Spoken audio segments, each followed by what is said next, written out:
Sumainyo ang Panginoon. At sumaiyo rin. Ang mabuting balita ng Panginoon ayon kay San Mateo. Papuri sa iyo, Panginoon.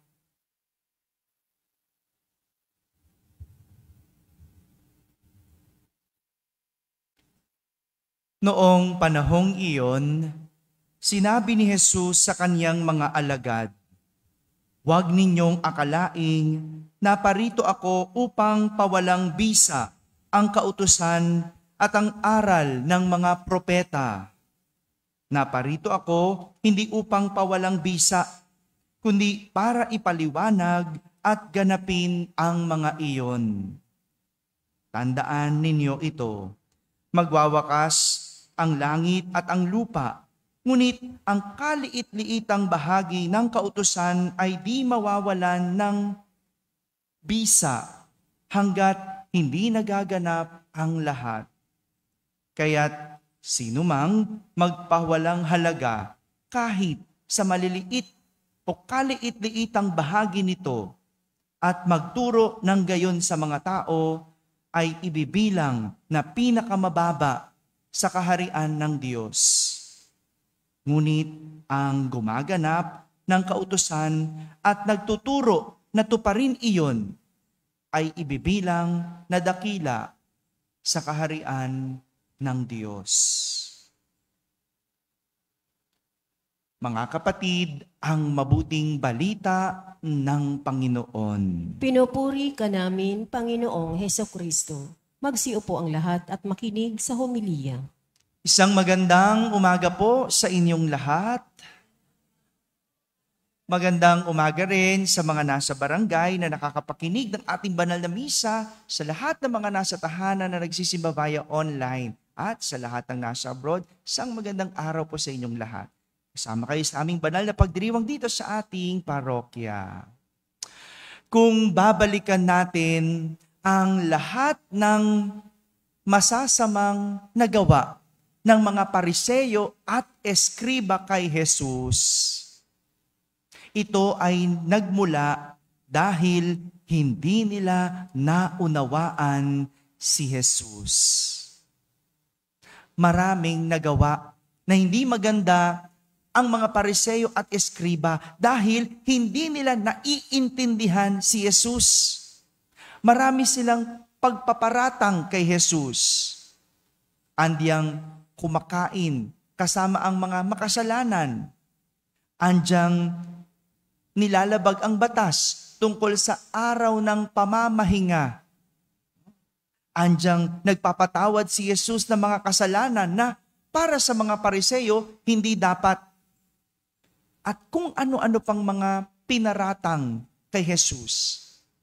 Lahat ito ay dahil hindi nila naunawaan ang pinanggagalingan ni Jesus. Ito ang nangyari sa ating ebanghelyo. Kaya nga, pinagsasabihan niya ang kanyang mga alagad. Pinapaliwanag niya ang kanyang sarili. Sa pagsasabing, "Huwag ninyong akalain na naparito ako upang pawalang bisa ang kautusan at ang aral ng mga propeta." Sabi ni Jesus, "Naparito ako hindi upang pawalang bisa, kundi para ipaliwanag at ganapin ang mga iyon." Ipaliwanag at ganapin ang mga iyon. Magandang kay Jesus namang galing yung pagpapaliwanag para kahit papaano ang kanyang mga alagad ay maintindihan siya. Maintindihan. Kasi hindi na nga siya naiintindihan ng mga Pariseyo at Eskriba. Dahil para sa kanila, nilalabag ni Jesus ang batas. Para sa kanila, hindi tinutupad ni Jesus ang batas. Pero ang hindi nila alam, tinutupad ito ni Jesus ng may pag-ibig. Ginagawa ni Jesus, tinutupad niya ang batas ng may pag-ibig. Na iba sa paraan ng mga Pariseyo. Ang mga Pariseyo at Eskriba, tinutupad ang batas sa pamamagitan ng bawat letra o titik. Ganyan sumunod sa batas ang mga Pariseo. Walang pag-ibig, pero mayroong titik at letra. Oh, tingnan niyo yung pagkakaiba, hindi ba? Iba ang pinanggagalingan ng dalawa. Sa mga Pariseo, di bali ng walang pag-ibig, basta bawat letra, bawat salita matupad. Pero kay Jesus, tinutupad niya ang batas ng may pag-ibig. Ganitong nangyayari kapag ang isang tao o dalawang tao ay hindi nagkakaunawaan.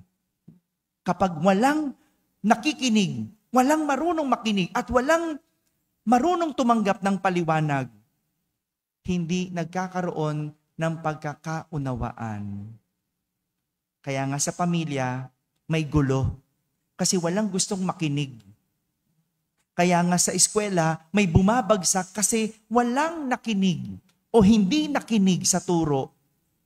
Kaya nga may relasyong magulo kasi wala nang gustong makinig. Walang gustong magpaliwanagan. Kaya may nag-aaway kasi gusto lang siyang pakinggan. Ayaw makinig.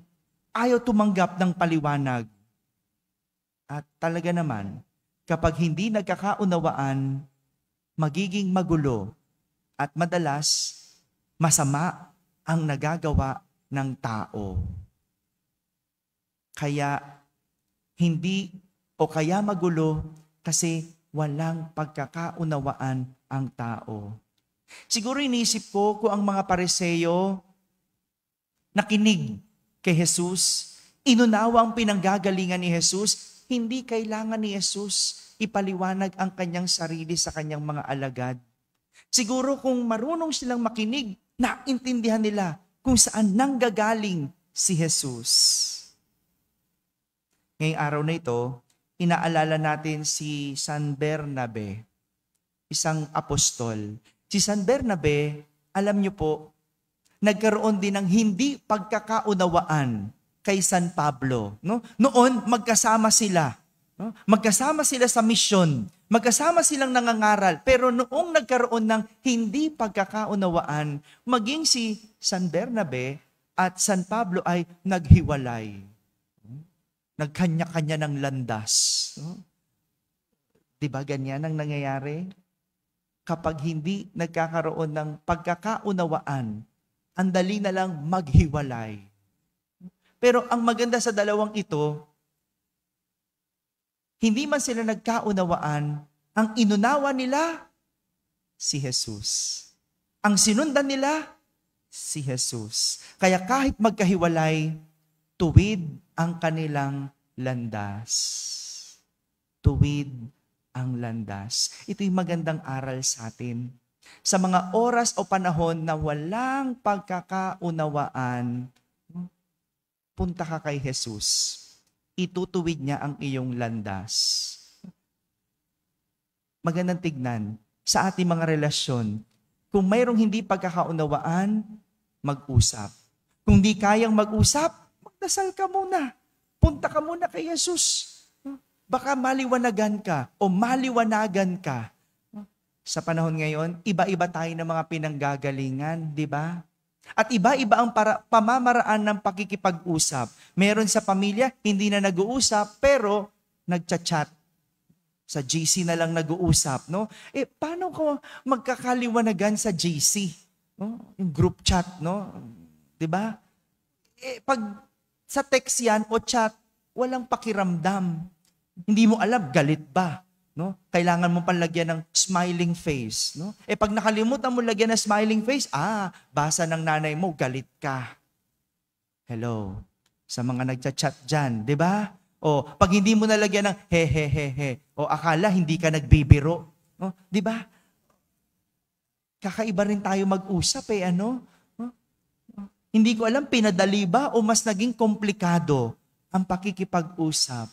Ito yung magandang aral sa atin sa mga hindi pagkakaunawaan para maintindihan ang pinanggagalingan, magpaliwanagan, mag-usap. At kung sakaling magulo ang lahat, punta kay Jesus. Magdasal ka. At sigurado, maitutuwid ang iyong landas. Maliliwanagan ang iyong kaisipan. Mga kapatid, itong aral na pwede nating mapulot sa ating pagdiriwang. Sa panahon na walang pagkakaunawaan, sa panahong hindi nagkakaroon ng pagkakaintindihan, mag-usap, magpaliwanagan. At kung hindi sapat, magdasal para maituwid ang ating landas. Amen. Announcement lamang po, bukas po, June 12, Araw ng Kalayaan, holiday po. Pansamantala po, wala muna tayong banal na misa dito sa ating parokya sapagkat gaganapin po natin ang parish outing. No? Ito lang yung pagkakataon natin para kahit papaano makapagpahinga. Mabigyan ng pahinga yung ating mga lingkod, mga parishioners na nagtulong-tulong para sa pagdiriwang noong Semana Santa, noong Holy Week. Kaya po, paumanhin lang po, wala po muna tayong banal na misa dito sa ating parokya. Tayo magdiriwang ng banal na misa doon na sa resort na ating pupuntahan sa Tanay. Maraming salamat po. Sumainyo ang Panginoon. At sumaiyo rin. At pagpalain kayo ng makapangyarihang Diyos, Ama at Anak at Espiritu Santo. Amen. Tapos na po ang ating pagdiriwang, humaiking taglay ang pag-ibig at kapayapaan ni Kristo. Salamat sa Diyos.